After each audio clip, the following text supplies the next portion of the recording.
Good evening, everyone. My name is Deborah Harsma, and I am president of BioLogos. Welcome to our event today, How Christians Can Help End the Pandemic, with leading biologist Dr. Francis Collins and leading pastor and author Dr. David Anderson. At BioLogos, we believe that faith and science don't have to be at war, that biblical Christ-centered faith can work hand in hand with science and medicine to address the deepest needs of our world. At our website, biologos.org, you can find information on many science and faith topics, including what we'll be addressing tonight. The pandemic has been hard and long. We're mourning over 500,000 deaths, plus the impact on jobs, schooling, mental health. Sometimes we wonder if it has all been worth it. But there are hopeful signs that the end is in sight. The next couple of months will be crucial. The vaccines are arriving, but so are new virus variants and new questions. And there are ongoing concerns as many people of color do not have equal access to health care. Many people are making decisions right now on vaccination for themselves and their families and wading through a lot of crazy things on social media from people with MDs and PhDs behind their names saying false information. And people have real questions about vaccines. We hope to address those tonight. Although things are hard and uncertain, as Christians, we do not live in fear. As Paul wrote in 2 Corinthians 4, we are hard-pressed on every side, but not crushed. We are perplexed, but not in despair. We are persecuted, but not abandoned, because we know the one who raised Christ Jesus from the dead. So we just celebrated Easter. We celebrate the victory of Christ over death and sin and fear. We have two great speakers with us this evening. Dr. David Anderson is founder and senior pastor of Bridgeway Community Church, a multicultural congregation of over 10,000 at 2 sites in Maryland with viewers from around the world. His radio talk show is heard every afternoon on WAVA, the largest Christian talk station on the East Coast. And he is the author of Gracism, The Art of Inclusion. He's a leader in building bridges across deep divides of faith, race, culture, and wealth. Welcome, Dr. Anderson. Hey, thank you. So good to see you. Good to see you too. And we have with us Dr. Francis Collins, who's a physician and a geneticist. He led the International Human Genome Project, and he's served under 3 different presidents as director of the National Institutes of Health. During the pandemic, he has been shepherding our country's research on COVID treatments and vaccines. He told his testimony of coming to faith in his 2006 book, The Language of God, and founded BioLogos in 2009. And last year, he won the Templeton Prize in Science and Religion. Great to have you with us again, Dr. Collins. Oh, thank you, Deb. It's a pleasure to be here with Dr. Anderson and to talk about these very important issues. So thank you for arranging this. Indeed. I'm looking forward to a great conversation. Dr. Anderson, let's start with you just a little bit. You've had me on your radio show a few times to talk about astronomy, to talk about vaccines. Are you a bit of a science fan, or why is it important to talk about science and medicine as a Christian leader? Well, thanks, Deb. I would consider myself a bridge builder. And so if I can build bridges between different groups of people, that brings me great joy. And being a bridge builder between faith and science is so important because they really don't have to be at odds with one another. And so I think that having you on the show and having these kind of conversations will help people who weren't brought up with a lot of science to realize that they're not disowning their faith just because they're learning facts about science. And then it helps on the scientific side to know you don't have to be afraid of people of faith. They're not boogeymen who don't have a mind. So like you, like Dr. Collins, I'm a bridge builder. Oh, that's so important, that bridge building. We've worked to do that at BioLogos, and it's been so great to partner with you and the incredible gift that you have for bridge building.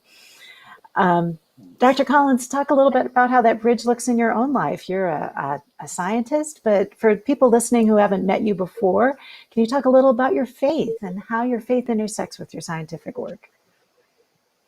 Yeah, I'd be glad to.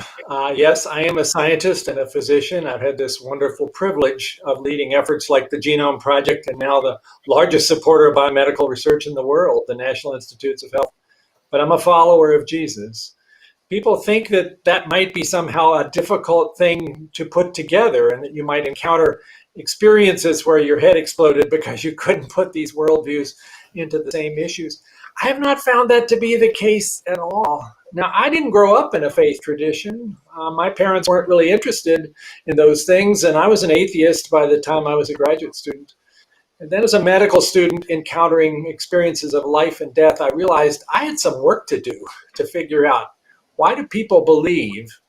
And why does science not really help me with questions like, why am I here? And is there a God? And what happened before there was something? And why is there something instead of nothing? And all of those questions that I decided were pretty interesting and which couldn't be addressed with a purely naturalistic perspective.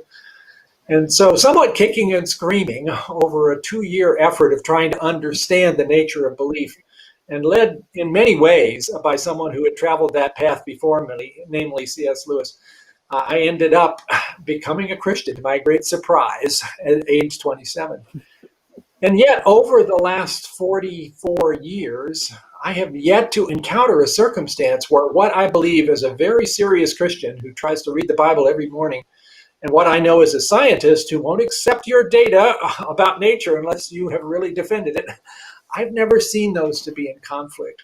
And COVID-19 certainly presents us with an experience where both of those have a lot to offer. Yes, we do have, as people of faith, a great deal of work to do here to understand the pain and the suffering and to go through what appropriately would be called a time of lament.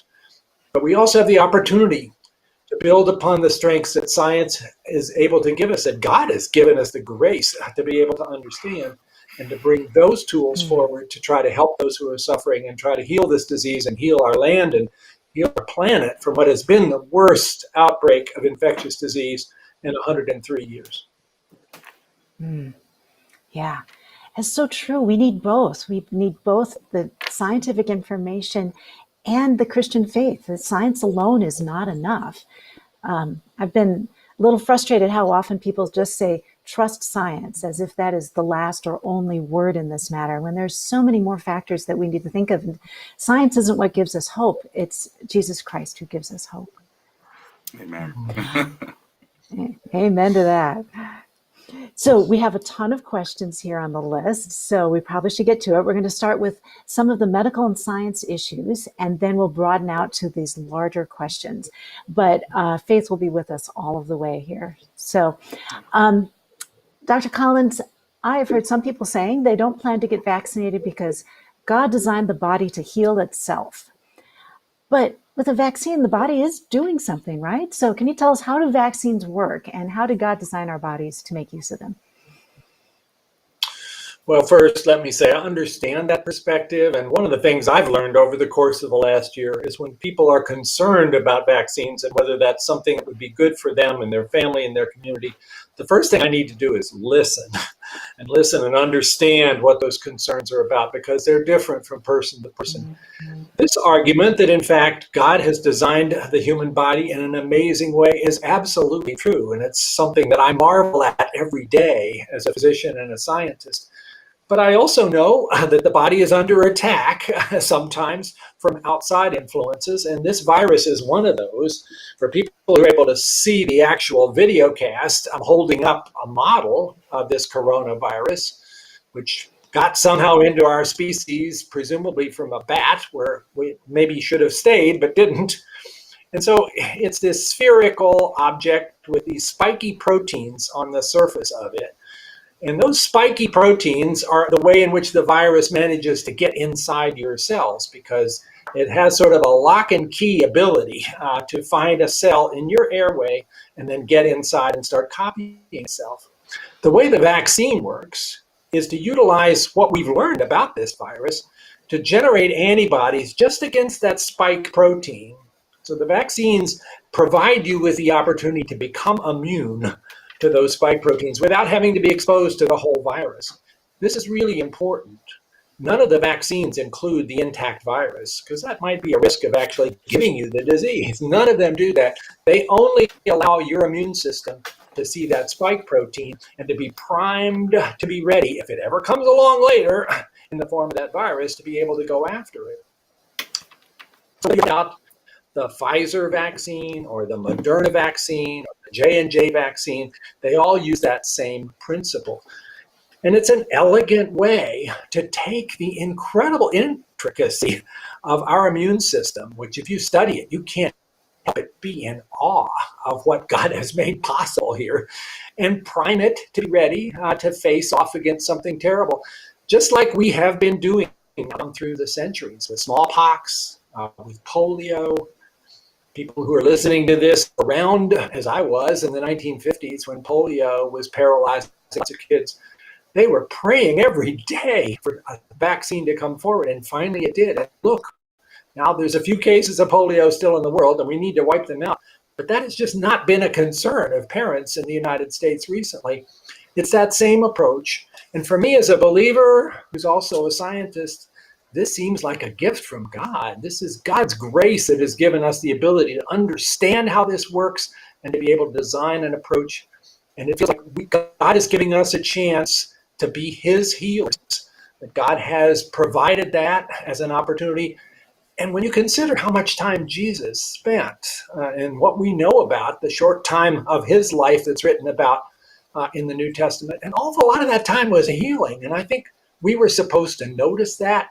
And he charged the apostles to do healings as well. I think we've all kind of been called when we have the chance to heal those who are sick and prevent terrible illness and death. And that's where we are right now.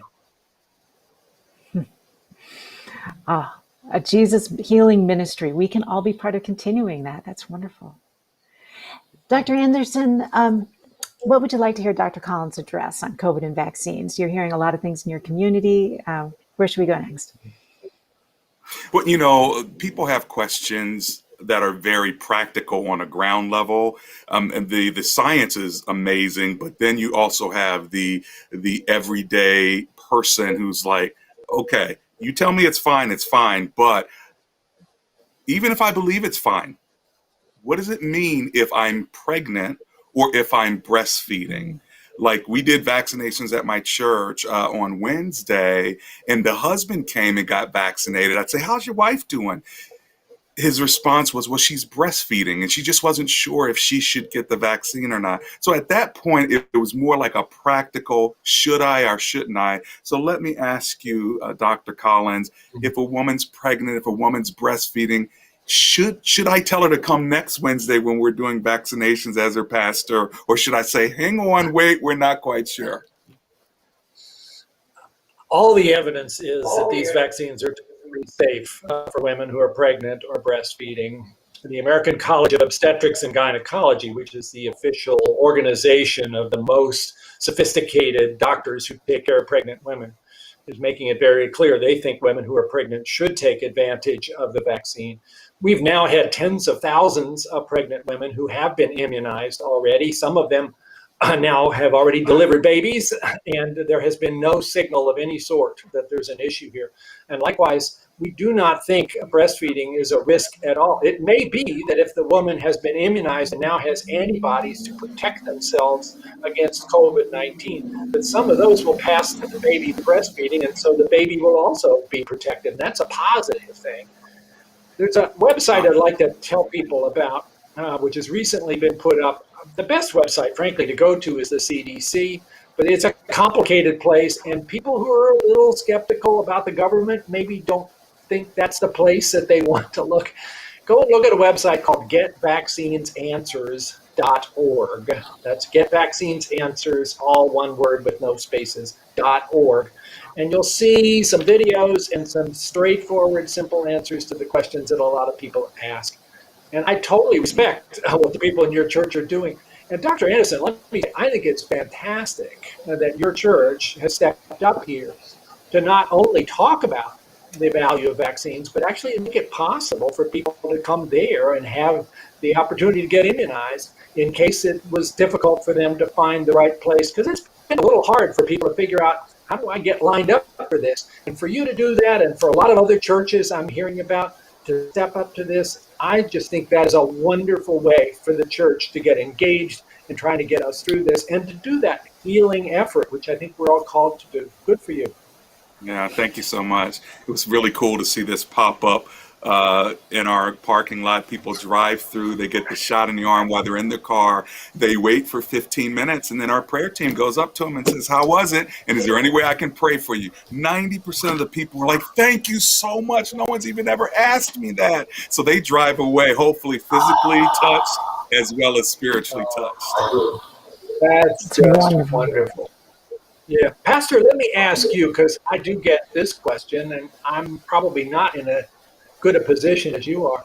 When you have somebody in your church or somebody you encounter on the street who says, you know, isn't it sort of like not trusting God completely if I decide to get that vaccine? I mean, if God wanted me to get through this without getting sick, wouldn't that be enough? How do you answer that when somebody puts the question in those terms? I'm going to put some dirt and mud and water, and then I'm going to give it to you in a glass. Does that take faith? Drink it. You see, there's a difference between faith and wisdom, right? And so you can trust God and drink the dirty water and hope that you don't get sick. But wisdom says, you know what? Clean water is better than dirty water. And it's the same with regard to the vaccine. Having faith in not taking the vaccine or having faith in taking the vaccine, they're both faith. But the question is not about faith. The question is about wisdom, right? And so there's no scripture that says, make sure you purify water before you drink it. But because we have wisdom, we say, you know what? Drinking contaminated water is not good for people, regardless of where they live on the earth. So let's get clean drinking water for all people and do whatever it takes in order to help them not get sick. That's really helpful. I like that a lot. I've used the case, well, do you put on your seatbelt when you get in the car? And most people will say, yeah, I do. Well, does that mean you don't trust God to keep you out of an accident? Well, no, it's just a good thing to do. Well, okay. Now I think we're in a place with vaccines. Yeah. Well, what's Very true. interesting too is we're going to have some people who are vaccinated and some people who are not, right? And so I was at a family function with 10 people over Easter, and two of the young people in their 20s had not been vaccinated, but my mother, sister, and everybody else had been. And so the question is, how do we relate to them? So we kept masks on, but I think that that's going to be an ongoing thing where we're going to have these mixed groups. Any thought, Dr. Collins, on how do you relate to people who are not or will not be vaccinated, along with the people who are vaccinated? That's a great question. I mean, first, let me say that the opportunities now to be able to gather together with people who are all vaccinated and to take your masks off and break bread together is such a relief. I have to tell you, my first experience with this was just yesterday, because Diane, my wife, and I have been so careful, and she just got through her immunization, 2 doses in her 2 weeks. And we invited a friend who I hadn't seen in quite a few months to come to our house for breakfast, a wonderful man of God. And it was interesting. He's also fully immunized. He walks in the door, and we're both a little bit like, and he's still got his mask on. And then he sort of realizes, oh, I could take this off. And then he sort of sticks out his elbow for me to bump his elbow, because that's what we would have done before. I said, oh, come on, Jerome. And so we had the biggest bear hug, and it was the most wonderfully happy moment of joy and celebration. And yeah, this is starting to get better. But if all of us hadn't been immunized, I would not have been able to do that. And for right now, to answer your question, because we still don't know for sure whether those who have been vaccinated might still be able to carry the virus even without symptoms. That means if you're in this company where there are other people who are not vaccinated, they potentially then could be infected, and they could spread it, and this could go on and on. And so our best hope for this is to get to the point where we have more and more gatherings where everybody's immunized. Then we can take off our masks and begin to have experiences that we all long for, which have been far too long coming back. And we long for that day so much.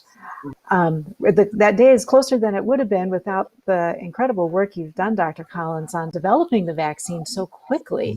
Now, Yes. I have some idea of like the inside of that, of how so many researchers just dropped everything to work on it. But it's very concerning to a lot of people.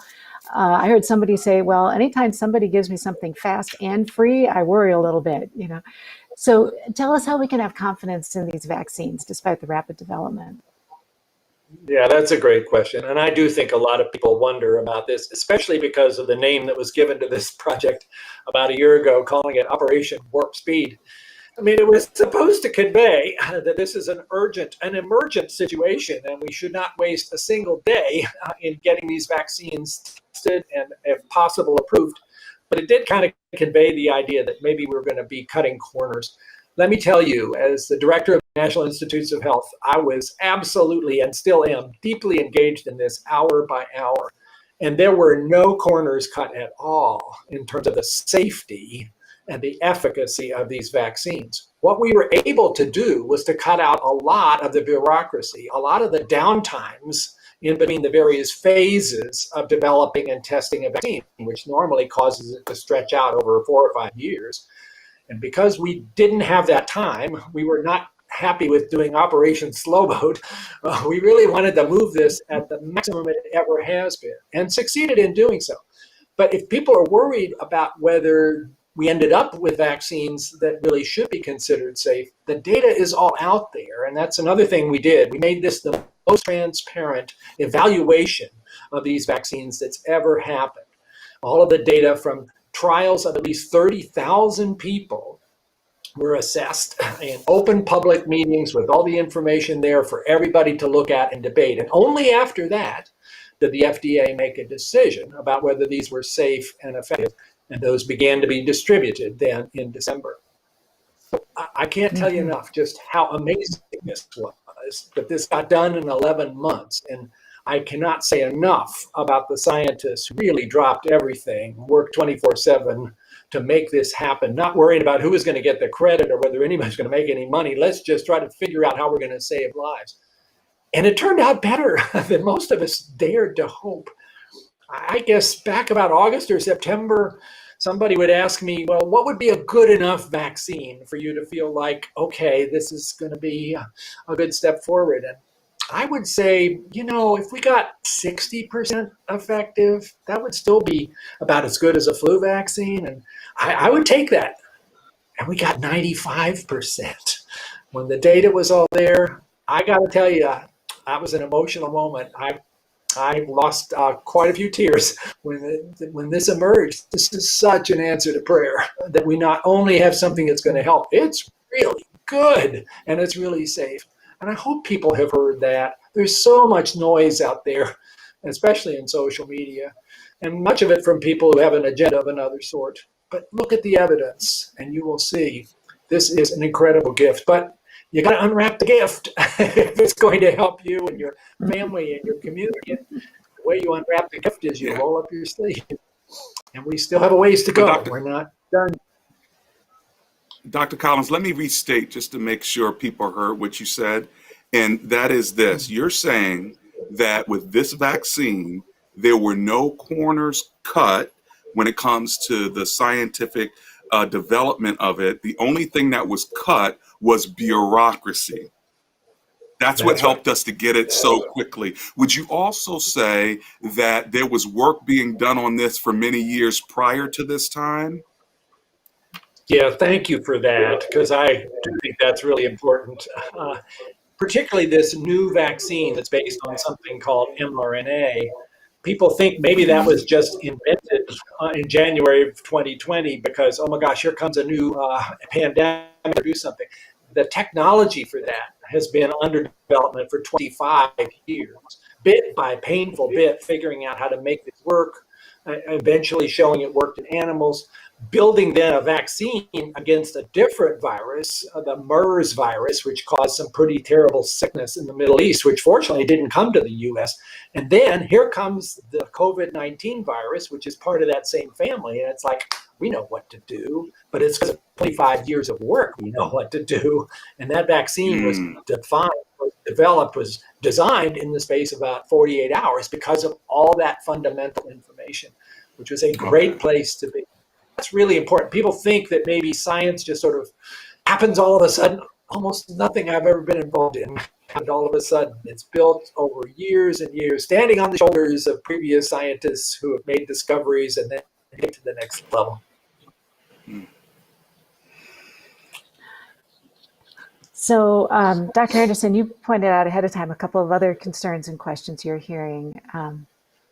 Do you want to ask about the fetal tissue, or Well, whichever one you want to?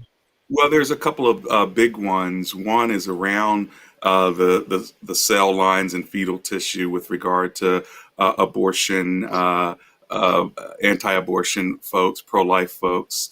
In fact, I got a long email today about it, and also radio comments about that. And the other one is about color or race. So why don't we go with the abortions? So religion and race, those things will always create tension. So let's go with the religion first. Was the vaccine developed because it was using aborted fetuses? I know people are quite concerned about this. I totally understand that, and that deserves a really clear answer. There are fetal cell lines that have been in use in laboratories for 40 or 50 years that were derived from elective pregnancy terminations in Scandinavia back in the 60s and 70s. And then a cell line, which is basically cells that will grow in the laboratory indefinitely, was derived from those terminations and has been used in many laboratories, and particularly in making vaccines for a long time. Now, is it complicit for a Christian who's pro-life to take advantage of a vaccine that's had some of those fetal cell lines? Reasonable people will disagree on that.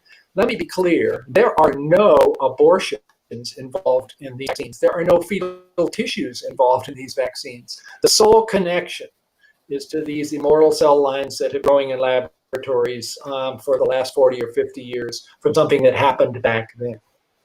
I can also And a tell you, cell line, a fetal cell line. Could you be so kind to help me? Like I'm a fourth grader here. What's a fetal cell line, and how is that different?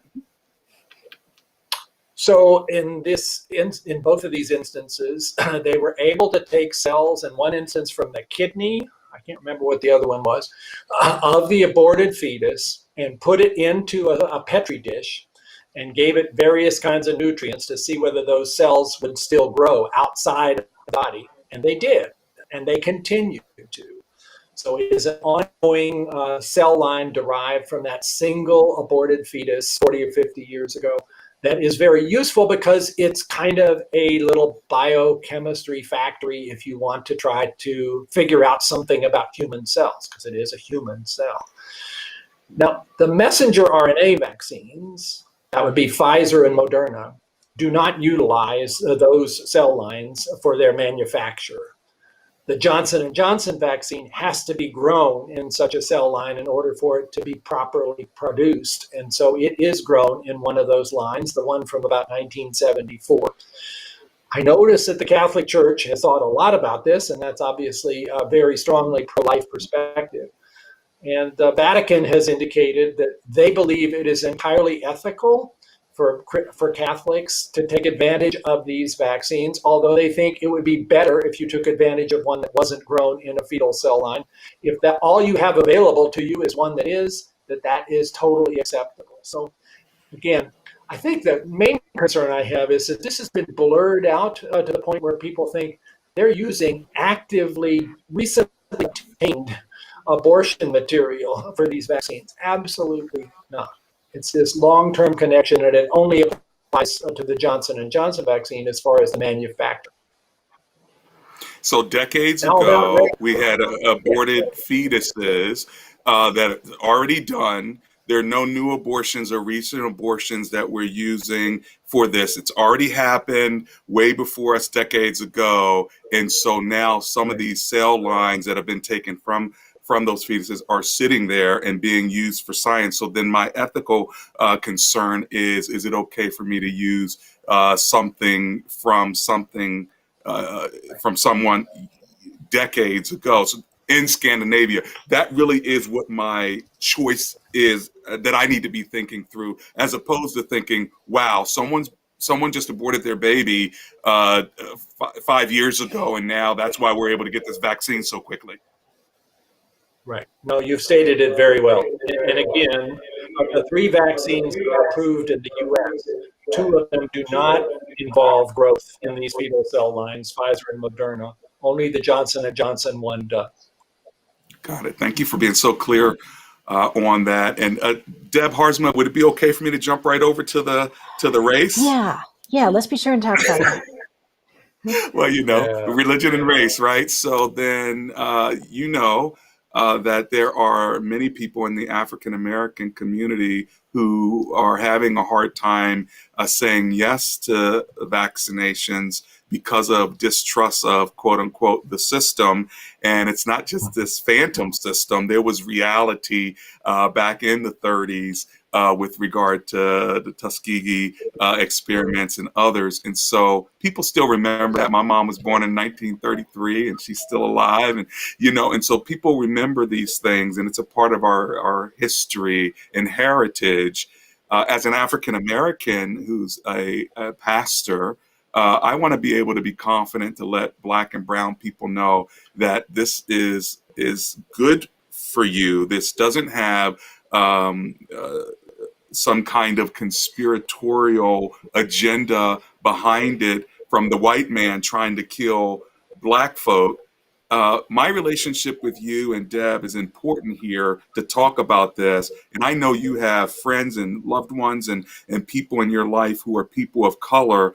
But can you help us out here by talking about those that were a part of the process of helping this vaccination come to life?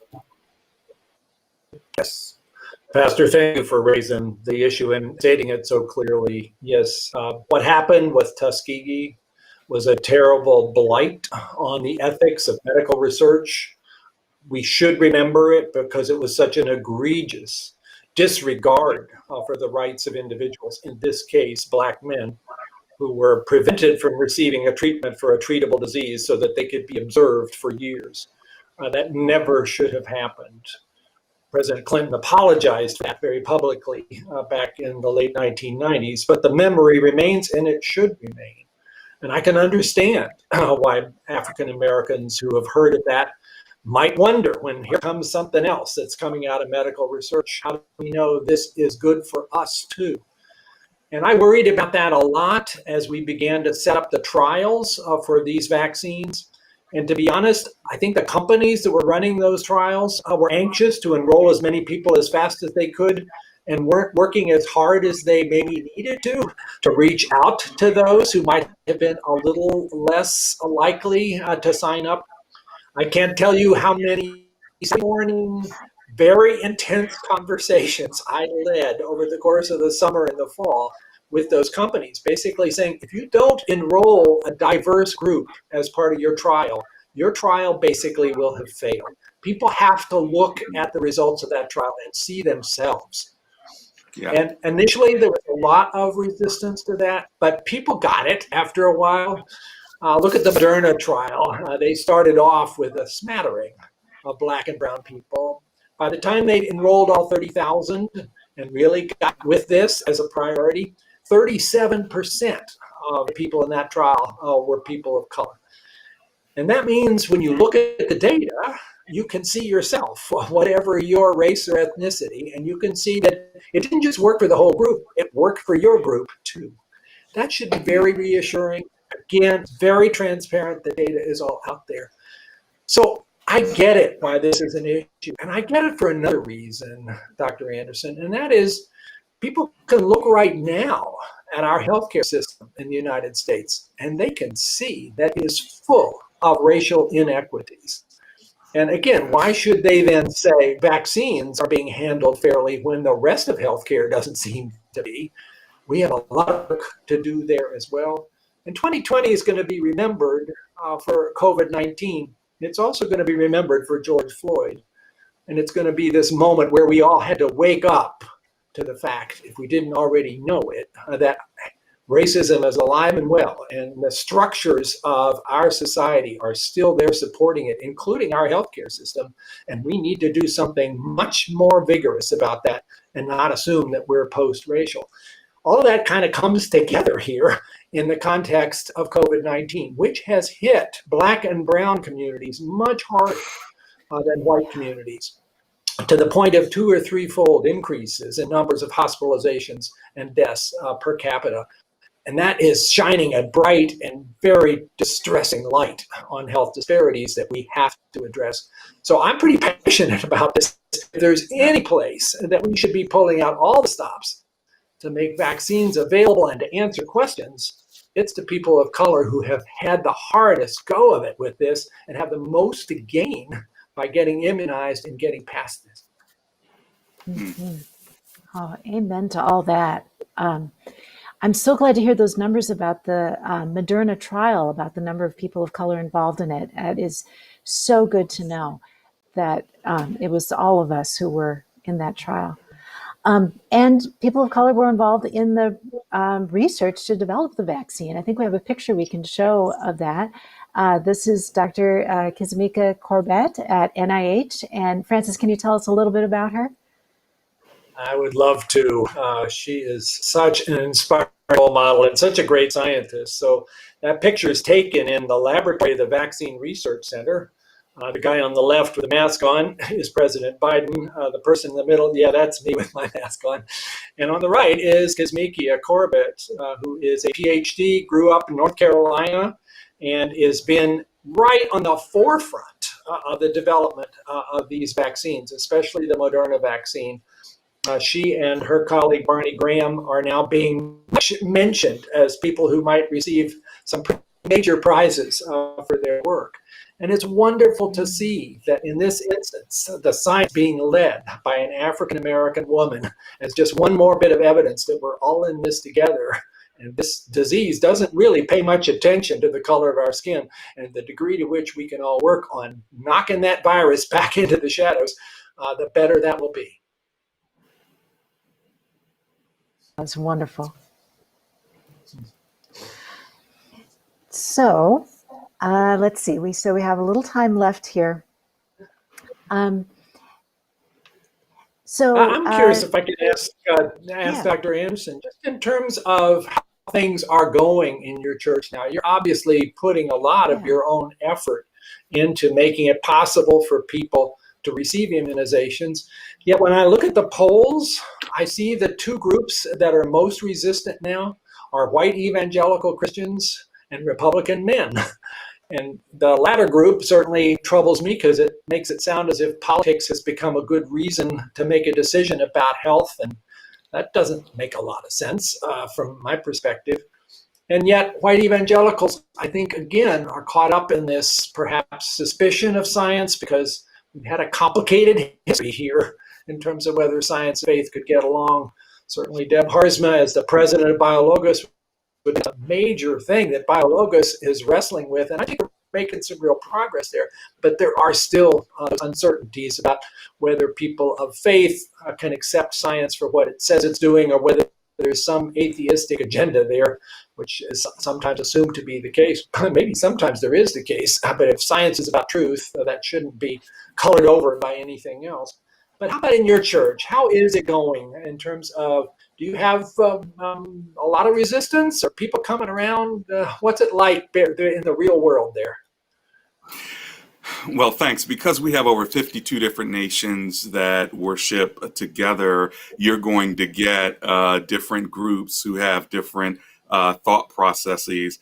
And because I'm on a white evangelical conservative station and daily radio during the afternoon drive in the nation's capital, a lot of people have differing opinions on this. So what we found is we have to cast the net broadly, but we also must focus to try to help people individually and as groups. And I believe that comprehension begins with conversation. And so the more conversations we can have like this, and the conversations we have daily on radio and with our congregants through emails and through videos, the more conversations that we can have with credible local voices is what's going to help us at a micro level, because macro voices cast a broad net, but then it's back to those micro voices of Pastor, I'm breastfeeding, right? And so for me to be able to say to her or to her husband, it's okay. Because if you say it from TV, they still might not know, is it really okay for me, even if it's okay for them? So this is why us partnering together is so very helpful, because as I deal with people every single day, I realize that there's a macro approach and there's a micro approach, and the kind of information that you and Deb Harsma and so many others from the faith community, the BioLogos community, the science community, the more you equip us, the more it helps me to be able to equip them. But that's just the informative piece. What you also need is the practical piece. And that's why doing vaccinations at the church now gives people an opportunity, not just to keep it in theory in their conversations, but to put it into action. And when they see me do it, when they see other leaders do it, and when they see that we're promoting it, it actually really helps them say, like, I know one lady right now, she's listening, and she did not take advantage of the vaccines that we had available last Wednesday. I said, we have them again next Wednesday. She said, I don't know if I'm going to do it or not. I said, you make sure you're on this webinar with Deb Harsman and Dr. Collins. And because when she listens to this, she'll then say, you know what, Pastor, I'll be there Wednesday. But you are so right that voices like yours are the most important ones right now to try to convey trust. You know, I know how I come across. I'm an old white guy who works for the government. Probably that's not the kind of compelling voice that a skeptic in the Black and brown community needs to hear. They need to hear from you. And they need to hear from doctors, their community leaders who have done as you're saying, the way they have the facts and are willing to step up and convey those to people who are really looking for answers and need to hear them from somebody they know and they trust. And I'm just hoping we see a whole lot more of that in the next couple of months, because this is a critical couple of months, Pastor. We're not done with this coming out of the dark place yet. And if we can't manage to get close to this magic number of maybe it's 85% of our country being immunized, then this terrible pandemic could go on and on and on, and nobody wants that. Well, and this is why our partnership is so important, because your voice, I know you say, oh, white guy, government, but we need that, right? Because that's going to hit, remember, it's white men who are evangelicals who are like, yeah, we're not going to get this based on maybe politics or whatever. And so we need each other to communicate to one another and to each other. But in that vein, can I ask you a question about the credibility of Dr. Anthony Fauci? Deb Harsma has said at times, you know, you're Dr. Fauci's boss. You know him very well. He's probably the most visible voice when it comes to this. It might be helpful for people to hear from me and to hear from you. Should we be listening to this guy? Well, yes, I absolutely think we should all be listening. I will talk to him later tonight because I talk to him almost every evening. Yes, he does report to me, but he is probably the most highly respected expert in infectious diseases in the world. And he runs the part of NIH, which is focused on infectious disease and has done so for the last 37 years.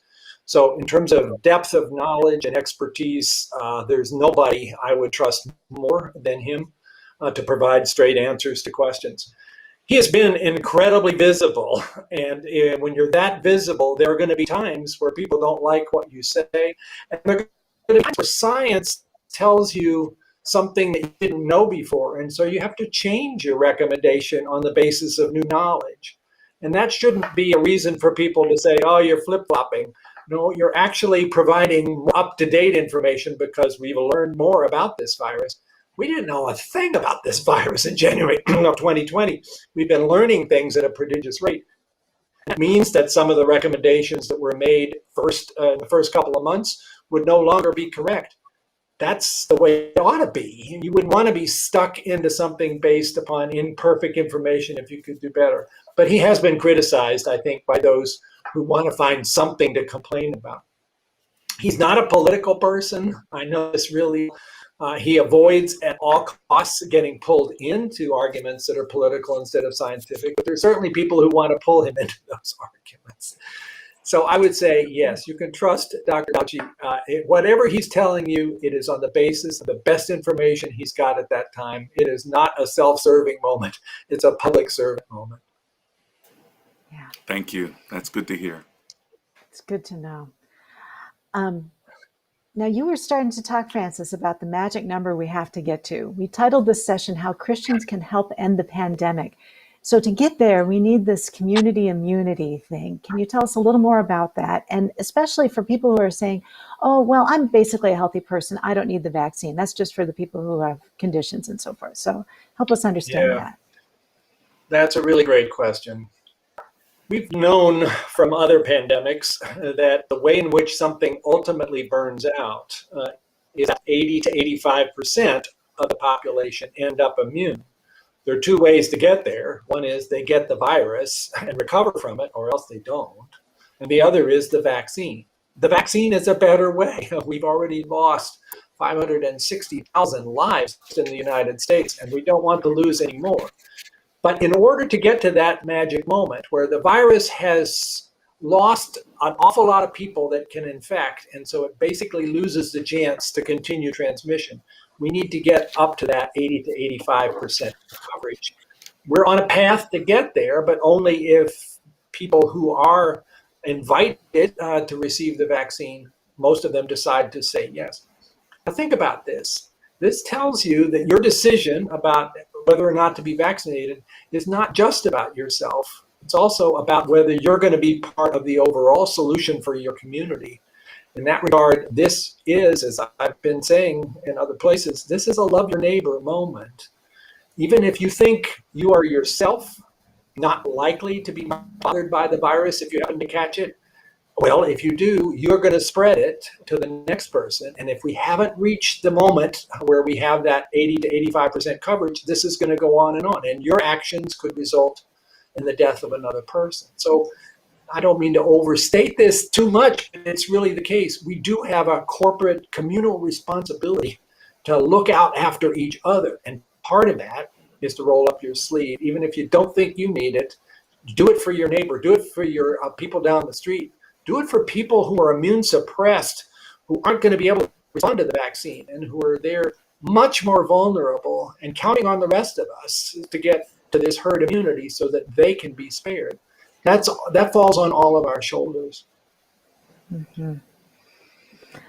It's amazing how much the themes that we know so well as Christians come into this. Like, it is about loving your neighbor. It's about caring for your community. And so I got my shot last week and I had a little bit of side effects for a day. It wasn't too bad. But knowing that that's something that I can do that will help protect others, it's a really powerful thing to be able to do that. So yes, love your neighbor, get the shot. Yes, absolutely. And those side effects that you mentioned, I had that as well after my second vaccine dose. I had chills and I was a little feverish for 24 hours.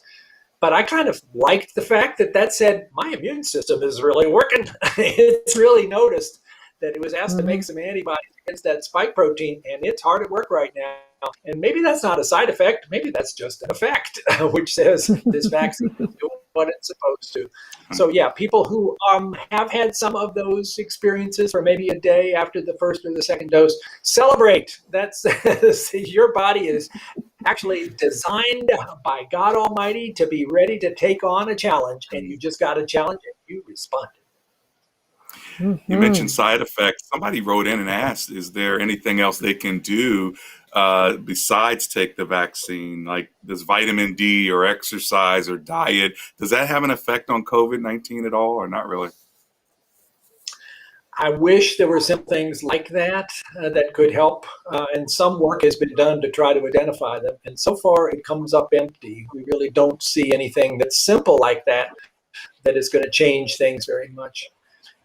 There's one more thing I want to bring up, which is another reason, I think, for people who are maybe a little skeptical or reluctant about the vaccine to think about it. And that is this more recent realization that people who get sick with COVID-19 don't all get better in the way that you would think in a couple of weeks. Most of the time with a respiratory virus, you might be sick for a couple of weeks, but then you get back to where you were. It looks like as many as a third of the people who have COVID-19, including people who are only mildly ill, don't seem to get better. Weeks later, they're still fatigued, they're short of breath, they have this brain fog, which is making it hard for them to function in daily activities. We don't understand that. NIH has just started a very major effort to try to figure this out. But there's one more reason. Even if you think your likelihood of an acute severe illness is low because you're a young person, young people also get this long COVID outcome after a mild illness and are struggling to recover from it. So we have a solution. It's called the vaccine. And it's one more reason why people who might otherwise think of themselves as young and immortal might want to take advantage of this as soon as they get the chance. And everybody's getting the chance now because we have enough doses. So please, people, consider this. Roll up your sleeve. We promised to talk about variants of the vaccine. We haven't talked about that. Can you just briefly explain about those and how this impacts the conversation? Yeah, this is one more reason for us to be worried about getting this over with, because the virus doesn't turn out to be just taking this challenge lying down. The virus is evolving. If you wanted a little snapshot of evolution in action, look what this virus has done over the course of the last 15 months, where it is capable, by making mistakes in copying its genome, to have a change that makes that virus just a little more infectious. And those are now taking over in some places. There's this terrible outbreak right now in Michigan with a variant called B117, which is about 70% more contagious than the original virus and also more potentially lethal.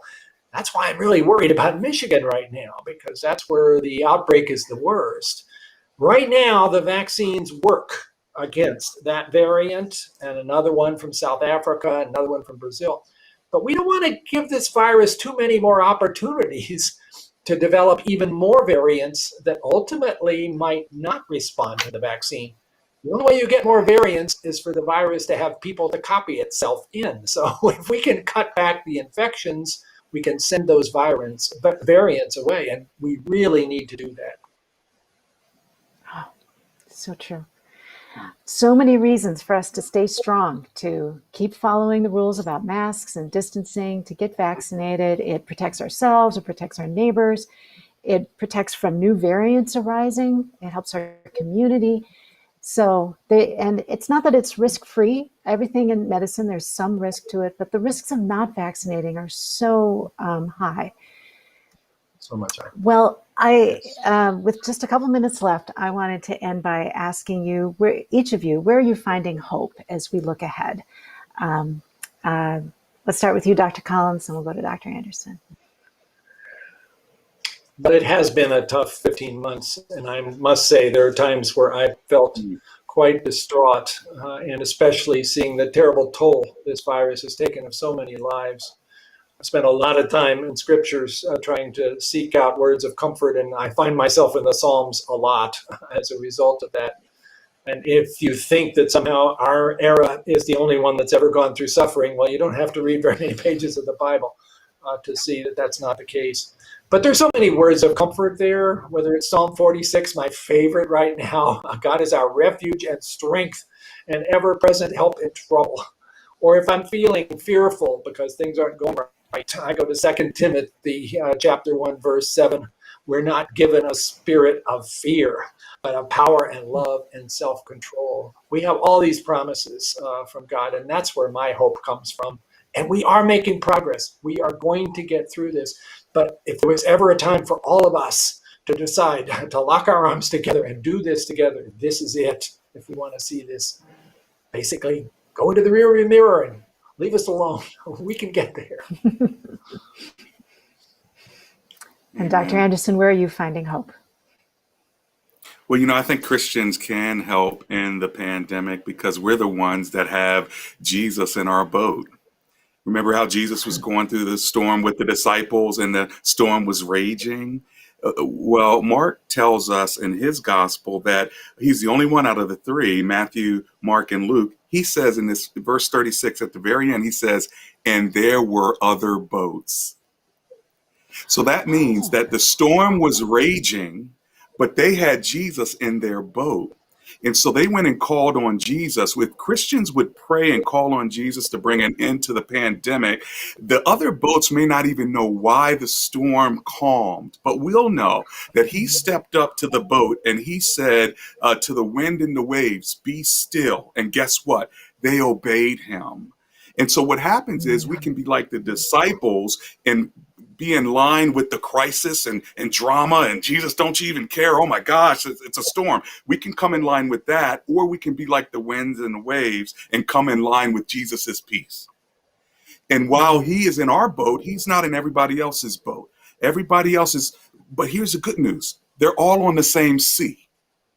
And as long as Christians are in the world, we're the ones that go to Jesus. We're the ones that say, Lord, please end the pandemic. And so I leave you with 3 P's: pray, practice, and promote. Pray to Jesus that he'll end the pandemic. Practice healthy habits like social distancing and wearing your mask out of love, and then promote the vaccines because we already know that that's a gift from God. There's your sermon from the preacher, okay? Amen to that. All right. What a great way to summarize everything we've been talking about. Thank you, David. That is wonderful. Thank you for a great ending note, Dr. Anderson. Thank you both for being with us today for a wonderful conversation. For everyone listening, please share this. The recording will be available as soon as this is over on the social media channels and later on the BioLogos website. You can share it right away. And we are the church. We have local communities of trust everywhere among some of the groups that are most concerned about the vaccine. So for everyone listening, work through your church, work through your friends and family, and let's help get the word out of really good information, what the science is saying, and good theology of the hope we can have in God and that we do not need to be afraid. So thank you all for a wonderful evening, and God bless. God bless. Deb, thanks, Good night. Dr. Anderson. And thank you, Right. Dr. Collins, and as well. God bless.